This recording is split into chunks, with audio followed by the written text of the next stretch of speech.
तो चलिए आइए नन्हे मुन्ने प्यारे प्यारे बच्चों, आप सभी का स्वागत है आपके अपने चैनल फन विद फिजिक्स में। तो बेटा जैसा कि आप जानते हो हमारी मैग्नेटिज्म की ये सीरीज है और अभी तक मैं आप लोगों को बायोट सावर्ट लॉ और उसके एप्लीकेशन बहुत ढंग से पढ़ा चुका हूं, है ना। मैंने आपको एक वायर की वजह से मैग्नेटिक फील्ड निकालना सिखाया, मैंने आपको एक रिंग की वजह से मैग्नेटिक फील्ड निकालना सिखाया, मैंने आपको एक सोलेनॉइड की वजह से मैग्नेटिक फील्ड निकालना सिखाया। किसका इस्तेमाल करके? बायोट सावर्ट लॉ का इस्तेमाल करके। और जब मैंने वायर वाला जब मैंने तुमको आर्टिकल पढ़ाया था, वो जो वायर वाले मैंने तुम्हें डेरिवेशन कराया था, तो वायर की वजह से बहुत सारे सवाल भी मैंने तुम्हें कराए थे, अगर तुम्हें याद हो तो, है ना, याद है ना। तो ये सारी चीजें अभी तक हम लोग कवर कर चुके हैं। बेटा आज मैं आपके साथ डिस्कस करूंगा मैग्नेटिक फील्ड लाइंस की प्रॉपर्टीज, ठीक है। मैग्नेटिक फील्ड लाइन की प्रॉपर्टी हम लोग डिस्कस करेंगे और अलग अलग ऑब्जेक्ट की वजह से मैग्नेटिक फील्ड लाइंस की शक्ल कैसी होती है, वो दिखने में कैसी होती है, इस बात का आज हम लोग पता करेंगे। और फिर इसके बाद मैं आप लोगों को पढ़ाऊंगा एम्पियर सर्किटल लॉ, जो मैं अगली वीडियो में फिर मैं शुरू करूंगा, ठीक है। अब जरा ध्यान से देखो, तो आज की वीडियो बिल्कुल बेसिक होने वाली है, बिल्कुल जैसा मुझे याद है आपको याद होना चाहिए, ठीक है, पक्की बात एकदम। सुनो जरा ध्यान से। तो बेटा जैसे जब मैग्नेटिक फील्ड लाइंस की प्रॉपर्टीज की बात की जाती है तो देखो शुरू यहीं से किया जाता है। कैसे कि मैं बोल दूं कि बेटा मान लीजिए कि इस तरह से अपने पास ये एक मैग्नेट है, इस तरह से अपने पास ये क्या है, मैग्नेट है, और मान लीजिए कि ऐसे ये नॉर्थ पोल है और ये है साउथ पोल। तो मुझे ये बात हमेशा याद होनी चाहिए कि नॉर्थ पोल से जो मैग्नेटिक फील्ड लाइंस होती हैं वो बाहर आती हैं और साउथ पोल में ऐसे अंदर चली जाती हैं। आउटसाइड द मैग्नेट की बात कर रहा हूं मैं। कैसे कैसे कैसे सुनो, ऐसे देखो, नॉर्थ पोल से मैग्नेटिक फील्ड लाइंस बाहर आती हैं और साउथ पोल में ऐसे अंदर चली जाती हैं, साउथ पोल में ऐसे अंदर चली जाती हैं। अभी ये डायग्राम पूरा नहीं है, पूरा करूंगा इसे बाद में, ठीक है। सुनो, तो क्या हुआ, नॉर्थ पोल से बाहर निकली और साउथ पोल में इस तरह से अंदर घुस गई। इसी प्रकार से और भी बहुत सारी हो सकती हैं, हाँ हो सकती हैं। ऐसे नॉर्थ पोल से बाहर निकलेंगी और ऐसे साउथ पोल में अंदर घुस जाएंगी, फिर ऐसे नॉर्थ पोल से बाहर निकलेंगी और ऐसे साउथ पोल में अंदर घुस जाएंगी। और ऐसे ही और भी बहुत सारी लाइंस हो सकती है ना, ऐसे और भी बहुत सारी लाइंस ऐसे हो सकती हैं जो कि वापस से साउथ पोल में ऐसे अंदर घुस जाएंगी। और बेटा इनसाइड द मैग्नेट की कहानी जानते हो, इनसाइड द मैग्नेट की कहानी बिल्कुल उल्टी होगी। इनसाइड द मैग्नेट कैसे ट्रेवल करेंगी, ऐसे ट्रेवल करेंगी। कैसे? साउथ से नॉर्थ। कैसे बेटा?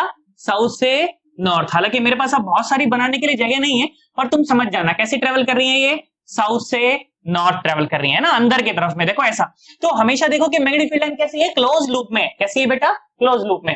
बाहर कैसा, नॉर्थ से साउथ, और अंदर कैसा, साउथ से नॉर्थ। तो एक पूरा का पूरा लूप बन जाता है ना। क्या बन जाता है बेटा? पूरा का पूरा ऐसे लूप बन जाता है। और एक और बात अगर आपने नोटिस करी हो तो देखो मैग्नेटिक फील्ड लाइंस कभी भी एक दूसरे को काटती नहीं है, कभी भी एक दूसरे को काटती नहीं है, ठीक है। तो चलो मैं लाइन से एक एक बात में यहां पर लिखता जाता हूं, ठीक है। सुनो जरा, पहली बात मैंने क्या लिखी, पहली बात मैंने क्या लिखी, outside the magnet, outside the magnet, outside the magnet, the magnetic field lines, the magnetic field lines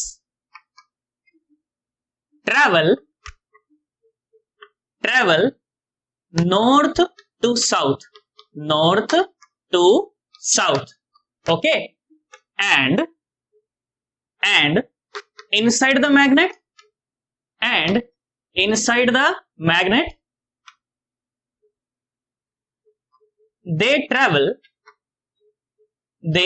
travel from south to north pole, they travel from south to north pole, ठीक है। एक बात तो अपनी ये हो गई। बेटा ये जो मैग्नेट होती है ना, बेसिकली इसको कभी कभी मैग्नेटिक डाइपोल भी बोल देते हैं। क्या बोल देते हैं? ऐसे मैग्नेटिक डाइपोल भी बोल देते हैं। जैसे तुम्हें याद हो इलेक्ट्रिक डाइपोल था, कैसा था, इस तरह से होता था कि भाई एक माइनस क्यू चार्ज है, एक प्लस क्यू चार्ज है, और इनके बीच की दूरी अगर एल है तो आप डाइपोल मोमेंट कैसे डिफाइन करते थे? डाइपोल मोमेंट आप ऐसे डिफाइन करते थे, कैसे, product of magnitude of either charge into dipole length, और इसकी डायरेक्शन क्या होती थी, नेगेटिव चार्ज से पॉजिटिव चार्ज, नेगेटिव चार्ज से पॉजिटिव चार्ज। उसी तरह से बेटा ये जो मैग्नेट है ना, ये मैग्नेट भी एक बेटा मैग्नेटिक डाइपोल ही है। अगर मैं बोलूं ये साउथ पोल है, अगर ये नॉर्थ पोल है, और मैग्नेट की लंबाई अगर एल होती, मैग्नेट की लंबाई अगर एल होती, तो बेटा साउथ पोल को ना ऐसे माइनस एम पोल कह देते हैं, है ना, और इसको कह देते हैं प्लस एम पोल। ये माइनस एम और ये प्लस एम क्या है भाई, ये माइनस एम और ये प्लस एम क्या है बेटा, ये होती है पोल स्ट्रेंथ। ये क्या होती है? Pole strength. क्या होती है बेटा? ये पोल स्ट्रेंथ, ठीक है। और मैग्नेटिक डाइपोल मोमेंट को ऐसे कैपिटल एम से दिखा दिया जाता है, और ये क्या होता है भाई, बिल्कुल बिल्कुल इसके जैसा एकदम। तो product of magnitude of either pole है ना, और इनटू में डाइपोल लेंथ, इनटू में डाइपोल लेंथ। और इसकी डायरेक्शन कहां से कहां होगी, इसकी डायरेक्शन भी हो जाएगी साउथ पोल से नॉर्थ पोल की तरफ। कहां डायरेक्शन हो जाएगी बेटा, साउथ पोल से नॉर्थ पोल की तरफ। तो ये बिल्कुल सेम कहानी है। जैसे तुम्हें याद हो जब मैंने तुम्हें इलेक्ट्रोस्टैटिक्स पढ़ाई थी, अगर इलेक्ट्रोस्टैटिक्स वाली वीडियो हमारी नहीं देख के आए ना तुम डाइपोल वाली, तो मैं नीचे लिंक दे दूंगा डिस्क्रिप्शन में। भाई साहब क्या जानदार पढ़ाया है एकदम, हालांकि मैं सबको जानदारी पढ़ाता हूं पर वो एक्सेप्शनली जानदार पढ़ाया है, तो तुम लोग देख के आना, तुम्हें मजा आएगा। मैंने तुम्हें बताया था कि इलेक्ट्रिक फील्ड निकलवाया था, नहीं निकलवाया था, डाइपोल की वजह से इलेक्ट्रिक फील्ड निकलवाया था, उसके एक्सियल पॉइंट पर, इक्वेटोरियल पॉइंट पर, जर्नल पॉइंट पर पोटेंशियल निकलवाया था, एक्सियल पॉइंट पर, इक्वेटोरियल पॉइंट पर, जर्नल पॉइंट पर। तो बिल्कुल उसी तरह की चर्चा मैं यहाँ पर भी करूंगा। जैसे मैंने वहां पर इलेक्ट्रिक फील्ड निकलवाया था, ऐसे मैं यहाँ पर क्या निकलवाऊंगा, मैग्नेटिक फील्ड निकलवाऊंगा। क्या निकलवाऊंगा, मैग्नेटिक फील्ड निकलवाऊंगा, इस मैग्नेट के एक्सियल पॉइंट पर और इस मैग्नेट के इक्वेटोरियल पॉइंट पर और जर्नल पॉइंट पर। ये सारी चर्चा हम यहाँ पर भी करेंगे। बिल्कुल भाई साहब, वहां पर ये मैंने तबियत से पढ़ाए थे, 1.5 घंटा 2 घंटा पढ़ाया था, यहाँ पर 10 मिनट बोलूंगा भाई साहब, पहले बता रहा हूं मैं, ठीक है। आओ सुनो जरा ध्यान से।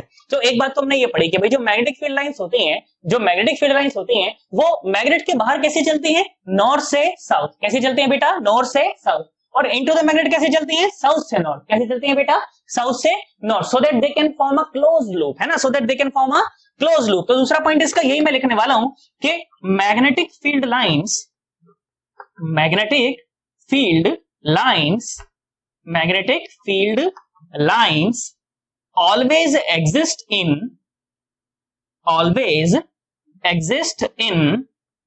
exist in closed loops, always exist in closed loops। क्या तुम्हें मेरी बात समझ आई, they always exist in closed loops। बेटा यहां पर एक और बात, मैं आपको एक और बात, इंपॉर्टेंट बात बताना चाहता हूं, जरा ध्यान से देखो।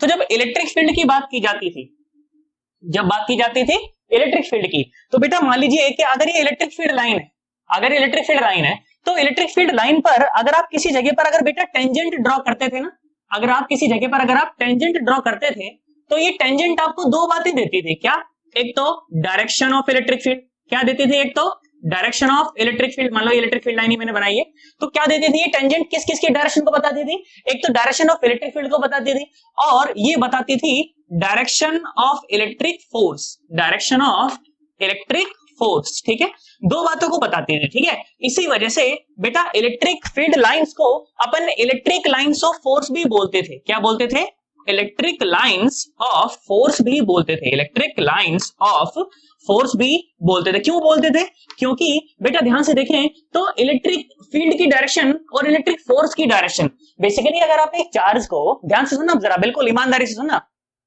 अगर आप एक बेटा छोटे से चार्ज को अगर आप इलेक्ट्रिक फील्ड में रख देंगे ना, तो जो इलेक्ट्रिक फील्ड की दिशा है ना, उसके ऊपर उसी डायरेक्शन में फोर्स लगेगा। अपोजिट डायरेक्शन में भी लग सकता है अगर वो चार्ज नेगेटिव हुआ तो, बट मैं तो यहाँ पॉजिटिव चार्ज की बात कर रहा हूँ कि अगर एक पॉजिटिव चार्ज को अगर आप इलेक्ट्रिक फील्ड की डायरेक्शन, इलेक्ट्रिक फील्ड में अगर रख देंगे ना, तो उसके ऊपर उसी डायरेक्शन में फोर्स लगेगा जिस डायरेक्शन में क्या है, इलेक्ट्रिक फील्ड है। इसीलिए अपन इलेक्ट्रिक फील्ड लाइंस को इलेक्ट्रिक लाइंस ऑफ फोर्स भी कह देते थे। क्या कह देते थे, इलेक्ट्रिक लाइंस ऑफ फोर्स भी कह देते थे, क्योंकि इलेक्ट्रिक फील्ड लाइंस की और इलेक्ट्रिक फोर्स की डायरेक्शन सेम होती है, इलेक्ट्रिक फील्ड लाइंस की और इलेक्ट्रिक फोर्स की डायरेक्शन सेम होती है। परंतु बेटा अभी मैं आप लोगों को आगे पढ़ाऊंगा कि जब एक चार्ज को जब मैग्नेटिक फील्ड में रखा जाता है ना, तो उसके ऊपर जो फोर्स लगता है, जो मैग्नेटिक फोर्स लगता है, वो ये होता है Q और V क्रॉस B। क्या होता है, Q और V cross B।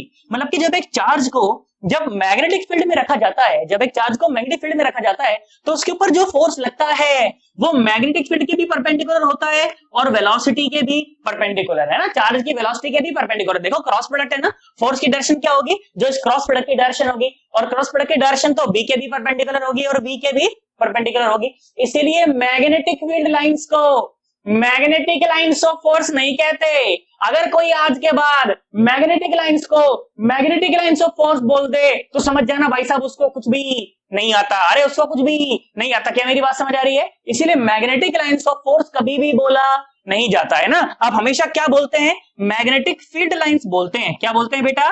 Magnetic field lines बोला जाता है।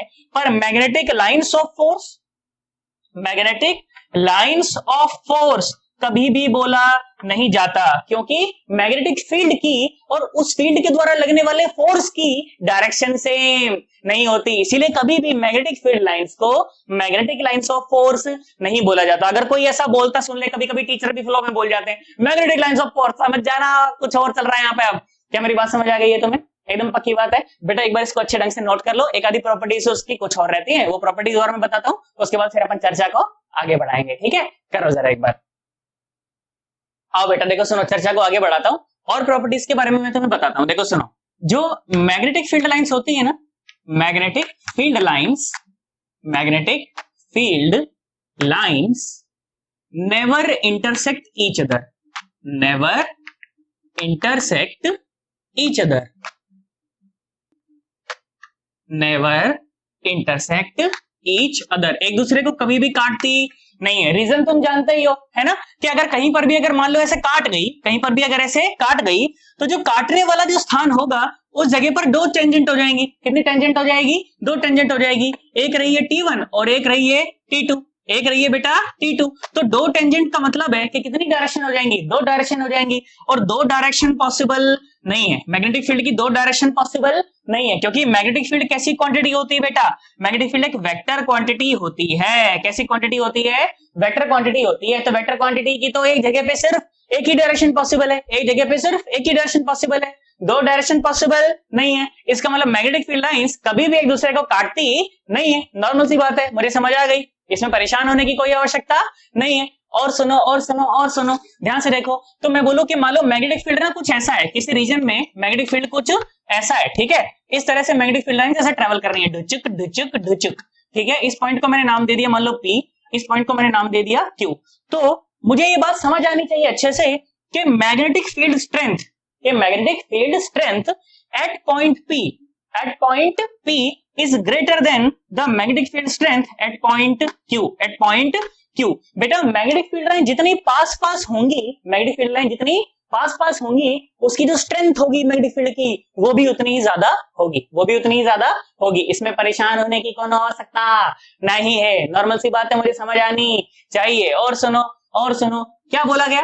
क्या बोला गया बेटा? ये सेम प्रॉपर्टी मैंने आपको चार्ज में भी लिखवाई थी कि number of electric field lines originating और terminating on a charge is directly proportional to the magnitude of charge. अब ध्यान से सुनो, मैंने क्या लिखा कि number of magnetic field lines, magnetic field lines, field lines coming in, ध्यान सुनना, लैंग्वेज बहुत सोच समझ के इस्तेमाल कर रहा हूं मैं, कमिंग इन और गोइंग आउट। मैं टर्मिनेटिंग और ओरिजिनेटिंग नहीं लिख रहा, मैं लिख रहा हूं कमिंग इन और going out is directly proportional, is directly proportional, is directly proportional to the pole strength, to the pole strength. वो पोल नॉर्थ भी हो सकता है और साउथ भी, टू द पोल स्ट्रेंथ, ठीक है।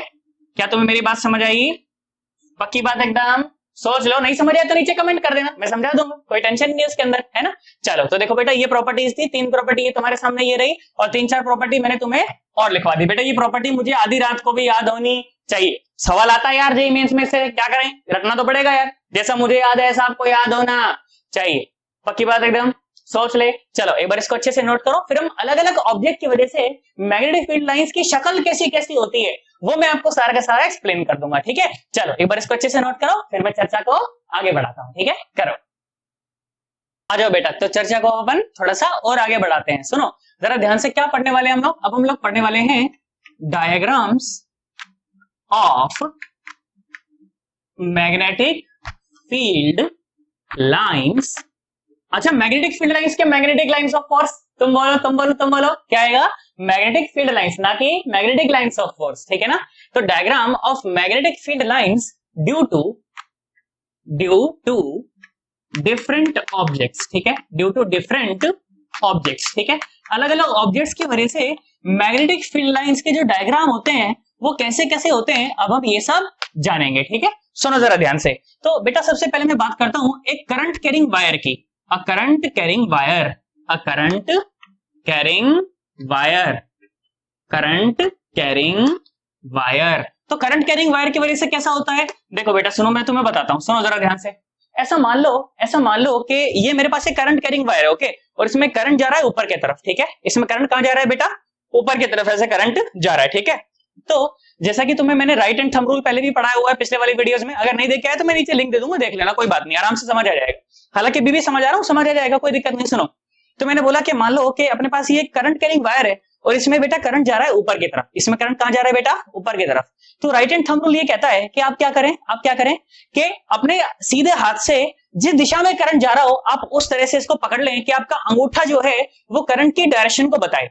आपका अंगूठा किसको बताए बेटा, करंट की डायरेक्शन को बताए। अगर करंट नीचे जा रहा होता तो मैं इसे ऐसे पकड़ता, अगर करंट नीचे जा रहा होता तो मैं इसे ऐसे पकड़ता, पर अब करंट कहां जा रहा है, ऊपर, इसलिए मैंने इसे ऐसे पकड़ा ताकि मेरा अंगूठा किसको बताए, करंट की डायरेक्शन को बताए। किसको बताए बेटा, करंट की डायरेक्शन को बताए। तो ऐसा बोला गया कि अगर आपका अंगूठा करंट की डायरेक्शन को बताएगा ना, तो जो आपकी उंगलियां है ना, उंगलियों के देखो कर्ल है ना, घुमाव है ना, घुमाव, ये जो आपकी जो उंगलियों की जो कर्ल है ये बताएंगे मैग्नेटिक फील्ड की डायरेक्शन को। किसको बताएंगे, मैग्नेटिक फील्ड लाइंस की डायरेक्शन को। अब ध्यान सुनो, ऐसा मानो कि वायर ऊपर तक जा रही है, बिल्कुल इन्फिनिटी तक नीचे, ठीक है।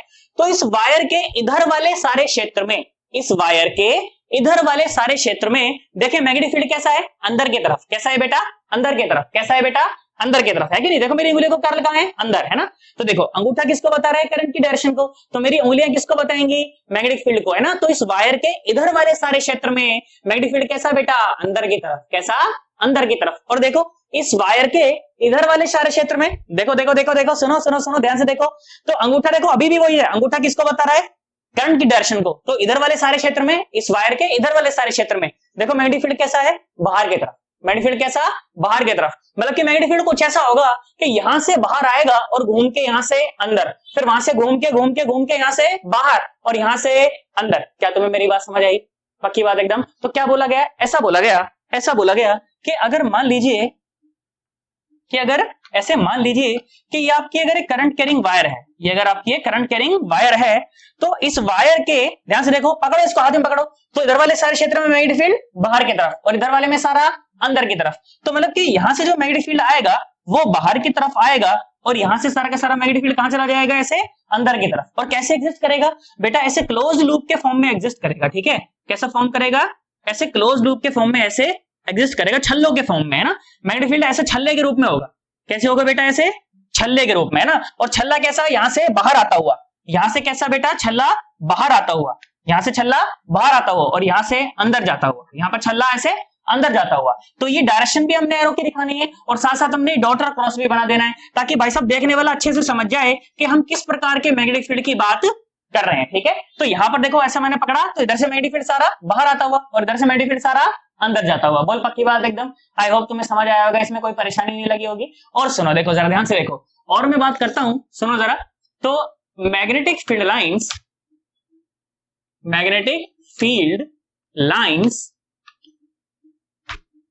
Due to current carrying ring, ठीक है। एक रिंग की वजह से देखते हैं भाई, एक रिंग, ठीक है। अब करंट किस में बह रहा है, अब करंट बह रहा है एक रिंग के अंदर। बेटा करंट कहां बह रहा है, एक रिंग के अंदर। ऐसा मान लीजिए कि ये एक रिंग है, ये क्या है बेटा, एक रिंग है और इस रिंग के अंदर करंट बह रहा है, ठीक है। इस रिंग के अंदर क्या बह रहा है बेटा, करंट बह रहा है। ये रिंग तुम्हारे सामने बेटा इस तरह से रखी हुई है, ऐसा मान लो कि ये रिंग है, ठीक है। और ये रिंग तुम्हारे सामने ऐसे रखी हुई, ना कि ऐसे नहीं रखी है रिंग तुम्हारे सामने, ऐसे रखी हुई है, ठीक है। कैसे रखी है, ऐसे।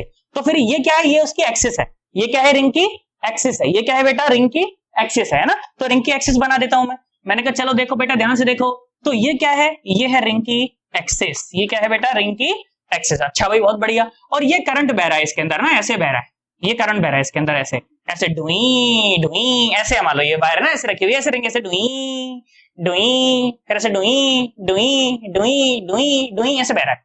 क्या मेरी बात समझ आई। अब सुनो, तो हालांकि एक और ढंग से बताया जाता है राइट हैंड थंब रूल कि बेटा करंट की डायरेक्शन में अगर आप उंगलियों को कर्ल कर दें, अगर आप करंट की डायरेक्शन में उंगलियों को कर्ल कर दें तो आपको मैग्नेटिक फील्ड की डायरेक्शन पता चल जाएगी। इसका मतलब कि मैग्नेटिक फील्ड का अंगूठा कहां है, अंगूठा मैग्नेटिक फील्ड की डायरेक्शन को बताएगा उस समय। तो क्या होगा, मैग्नेटिक फील्ड ऊपर ऐसे और फिर ऐसे घूम के नीचे। पर मैं तो बच्चे को इतना कंफ्यूज करता ही नहीं हूं, मैं तो बेटा तू जैसा तेरे को पहले बताया ना तू वैसा ही समझ, तू टेंशन ही मत ले। करंट ऐसा बह रहा है ना, करंट ऐसा बह रहा है ना, ले पकड़ ले यार, हाँ ना तो बोल, ले पकड़ ले। तो ध्यान से देख, तो रिंग के बाहर से देख, रिंग के अंदर से देख, मैग्नेटिक फील्ड बाहर आ रहा है और घूम के ऐसे अंदर और घूम के ऐसे अंदर, ऐसे छल्लों के रूप में चलता जाएगा मैग्नेटिक फील्ड, वैसे छल्लों के रूप में चलता जाएगा। कैसे कैसे कैसे, सुनो जरा ध्यान से, मैंने से पकड़ा टुई ऐसे। तो मैग्नेटिक फील्ड की डायरेक्शन कैसी हो जाएगी, मैग्नेटिक फील्ड की डायरेक्शन देखो बेटा ऐसी होगी, कैसी, ऐसी।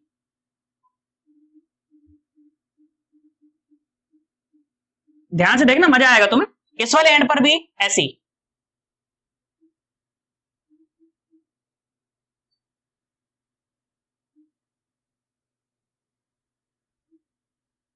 ऐसा, और अंदर से कैसा निकल रहा है मैग्नेटिक फील्ड, ऐसा यहां से बाहर की तरफ निकल रहा है ना, यहां से कैसा निकल रहा है बाहर की तरफ, यहां से मैग्नेटिक फील्ड निकल रहा है ऐसे बाहर की तरफ, और यहां से फिर अंदर, और यहां से फिर ऐसे अंदर, यहां से कैसा बाहर की तरफ, बाहर की तरफ ये रहा, और यहां से घूम के ऐसे अंदर। ठीक है, तुम किसी भी जगह पे बनाओगे ना, हर जगह पे मैग्नेटिक फील्ड ऐसा ही बनेगा, हर जगह पे मैग्नेटिक फील्ड ऐसा ही बनेगा। अगर मैं इस जगह पे भी बनाना चाहूं, अगर मैं इस जगह बनाना चाहूं तो इस जगह पे भी मैग्नेटिक फील्ड ऐसा ही बनेगा, है ना, इस जगह पे मैग्नेटिक फील्ड कैसा, बिल्कुल ऐसा ही, ऐसा बनेगा। ठीक है, बिल्कुल ऐसा, उसमें परेशान होने की कोई आवश्यकता नहीं, तुम कहीं पर भी बना लो तो बिल्कुल ऐसा ही बनेगा, है ना। जैसा मैंने तुम्हें भी बताया कि मान लो ये करंट बह रहा है, तो करंट की डायरेक्शन में अंगूठा रखो, करंट की डायरेक्शन में अंगूठा रखो, तो देखो यहां से मैग्नेटिक फील्ड कैसा बाहर की तरफ, रिंग के अंदर से मैग्नेटिक फील्ड कैसा बाहर की तरफ, और रिंग के बाहर से मैग्नेटिक फील्ड कैसा अंदर की तरफ, बिल्कुल ऐसा। इसमें परेशान होने की कोई आवश्यकता है 1% नहीं। बोल पक्की बात एकदम, सोच ले, कोई घबराहट तो नहीं है तेरे मन के अंदर? भाई साहब घबराहट हो तो 10 बार पूछ लेना नीचे कमेंट करके, मुझे चाहे दोबारा समझाना पड़ जाए, तो चाहे दोबारा डायग्राम बना के पोस्ट करना पड़ जाए कम्युनिटी टैब में, पर भाई साहब करूंगा जरूर। क्या तुम्हें मेरी बात समझ आई है? 110% एकदम, सोच लो। चलो एक बार इसको अच्छे से नोट करो, उसके बाद में तुम्हें सोलेनोइड की वजह से और बताता हूँ मैग्नेटिक फील्ड कैसा आता है ना, ताकि अपना थोड़ा दिमाग में अच्छा सा इमेजिनेशन बन जाए कि सोलेनोइड की वजह से मैग्नेटिक फील्ड कैसा होता है। ठीक है, करो जरा एक बार। आओ बेटा, तो सोलेनोइड की वजह से मैग्नेटिक फील्ड कैसा आता है ये और कल देख लेते हैं एक बार कि उसकी फोटो कैसी बनेगी, है ना। अब बेटा प्रॉब्लम ये है कि मेरे पास जो सोलेनोइड है ना वो 3 प्रकार के हैं। एक तो सोलेनोइड है इनफाइनाइट सोलेनोइड, जिसको अपन आइडियल सोलेनोइड भी कहते हैं, और दूसरी जो सोलेनोइड है वो है आइडियलिस्टिक सोलेनोइड। कौन सी सोलेनोइड? आइडियलिस्टिक सोलेनोइड, है ना। आइडियलिस्टिक सोलेनोइड मतलब कि जिसकी रेडियस बहुत कम हो उसके लेंथ के मुकाबले, उसके लेंथ के मुकाबले, उसको कहा गया था क्या? Idealistic solenoid. क्या कहा था उसको बेटा? Idealistic solenoid. और एक बिल्कुल नॉर्मल जो सोलेनोइड होती है अपनी, ठीक है। तो तीनों की वजह से मैं आपको मैग्नेटिक फील्ड बता के अभी मैं बना के आपको दिखाता हूं कि कैसा कैसा बनेगा, है ना। सुनो जरा ध्यान से। Due to infinite solenoid, due to infinite solenoid, infinite solenoid. अच्छा भाई देखें जरा कैसा बनेगा, सुनो जरा। तो ये नाम की सॉलिड, ये नाम की इनफाइनाइट होती है, इनफाइनाइट होती है असलियत में? तुम बताओ। अरे ये तो इनफाइनाइट थी ही ना, तभी तो बोला था कि असलियत में तो इनफाइनाइट पॉसिबल नहीं है, तो कैसे बनाए, तभी वाले का केस था ना। अब सुनो जरा ध्यान से। तो बेटा अगर अपना इनफाइनाइट सोलेनोइड है तो मैं जानता हूं कि इसकी वजह से जो बाहर मैग्नेटिक फील्ड आता है वो आता है 0, बाहर जो मैग्नेटिक फील्ड आता है वो आता है 0, और अंदर जो मैग्नेटिक फील्ड होता है बेटा वो होता है कांस्टेंट, वो होता है बेटा कांस्टेंट। और कांस्टेंट होता है तो कितना होता है? बोलो, तुम्हें कैलकुलेट करवाया था मैंने, कितना आया था सन्नाटा? वो आया था B is equal to mu naught n into I, mu naught n into I. वहां पर ये n क्या था? छोटा n, this was the number of turn per unit length, है ना। और ये I क्या था? I was the amount of current flowing in the solenoid, है ना। उसी तरह से अगर मैं एक आइडियलिस्टिक सोलेनोइड की बात करूं, है ना, idealistic solenoid, idealistic solenoid, idealistic solenoid. अच्छा, आइडियलिस्टिक सोलेनोइड कैसी होती है? जिसकी रेडियस जो होती है ना वो बहुत कम होती है उसके लेंथ के मुकाबले, जिसकी रेडियस बहुत कम होती है उसके लेंथ के मुकाबले, है ना। अब ध्यान से सुनो, तो ऐसी सोलेनोइड कैसी होती है? देखो उसकी वजह से मैग्नेटिक फील्ड कैसा आता है मैं बताता हूं तुम्हें, सुनो जरा ध्यान से। तो मैंने बोला मान लो ये अपनी एक आइडियलिस्टिक सोलेनोइड है, ठीक है, और उसकी जो रेडियस है वो लेंथ के मुकाबले बहुत कम है, ऐसा मैंने मान लिया, हालांकि वो यहाँ पर तुम्हें नजर नहीं आ रहा होगा, पर मान लो कि मैंने ऐसा मान लिया, ठीक है। तो बेटा अंदर जो मैग्नेटिक फील्ड होता है ना वो नियरली कांस्टेंट ही होता है, वो नियरली कांस्टेंट ही होता है, और बाहर मैग्नेटिक फील्ड देखो इस तरह से हो जाता है, ठीक है, ऐसे हो जाता है ना, इस तरह से हो जाता है, ऐसे। ये शक्ल है मैग्नेटिक फील्ड लाइंस की, भाई साहब याद रखनी पड़ेगी जैसे मुझे याद है, ठीक है। ऐसा हो जाएगा मान लो इस तरह से, और अंदर मैग्नेटिक फील्ड कैसा होगा? नियरली कांस्टेंट, है ना। और सोलेनोइड के जस्ट आउटसाइड जो मैग्नेटिक फील्ड होगा वो अभी भी 0 ही होगा, वो अभी भी कितना होगा? 0, और अंदर कितना हो जाएगा?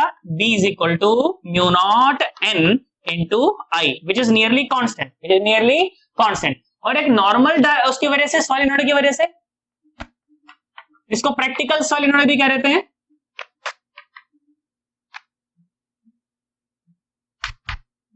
तो प्रैक्टिकल सोलेनोइड कैसी होती है देखो मैं बताता हूं। प्रैक्टिकल सोलेनोइड होगी मान लो अपनी ऐसी, और इसकी वजह से मैग्नेटिक फील्ड की शक्ल कैसी होती है बेटा? ऐसी होती है, सुनो।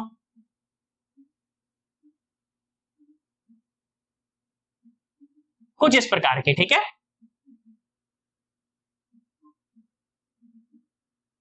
कुछ इस प्रकार की मैग्नेटिक फील्ड की शक्ल होती है एक प्रैक्टिकल सोलेनोइड की वजह से, ठीक है, एक प्रैक्टिकल सोलेनोइड की वजह से। फिर घूम के ये इधर और ये घूम के इधर, इस प्रकार की होती है अपनी एक प्रैक्टिकल सोलेनॉइड, जिसकी ये क्या है, ये है उसकी एक्सिस, ये क्या है उसकी एक्सिस। तो ये मैंने आपको 3 डायग्राम बताए कि सोलेनॉइड की वजह से जो मैग्नेटिक फील्ड होता है उसकी शक्ल कैसी कैसी होती है, ठीक है। जो इनफाइनाइट सोलेनॉइड होता है उसके तो बाहर दूर दूर तक भी कोई कोई मैग्नेटिक फील्ड नहीं होता, बाहर 0 होता है और अंदर होता है म्यू नॉट Ni। जो आइडियलिस्टिक सोलेनॉइड होती है उसके बाहर मैग्नेटिक फील्ड होता है near it's and, near it's ends, और उसके जस्ट बाहर, बॉडी के जस्ट बाहर मैग्नेटिक फील्ड कितना होता है 0, और अंदर कितना होता है mu naught Ni, which is nearly constant, ठीक है। और जो प्रैक्टिकल सोलेनॉइड होती है उसके बाहर भी मैग्नेटिक फील्ड होता है और अंदर भी मैग्नेटिक फील्ड होता है, ठीक है। तो इतनी चर्चा मैंने करी आपके साथ। आज किस किस की बात करी, आज हमने मैग्नेटिक फील्ड लाइन की प्रॉपर्टी की बात कर ली, और डिफरेंट ऑब्जेक्ट्स की वजह से मैग्नेटिक फील्ड लाइन की शक्ल कैसी होती है वो सारी बात मैंने अभी आपके साथ कर ली, ठीक है। तो बेटा इसके बाद अपन मिलेंगे अगली वीडियो में, जिसमें मैं आपको एम्पियर सर्किट वाला पढ़ाऊंगा, और एक वायर की वजह से, वायर अगर खोखली हो, वायर अगर भरी हुई हो, है ना, उसके अंदर मैग्नेटिक फील्ड कितना होता है, उसके बाहर मैग्नेटिक फील्ड कितना होता है, ये सारी बातों की चर्चा हम अगली वीडियो में कर लेंगे, ठीक है। चलो फिर मिलते हैं अगली वीडियो में, ओके, बाय बाय, टाटा।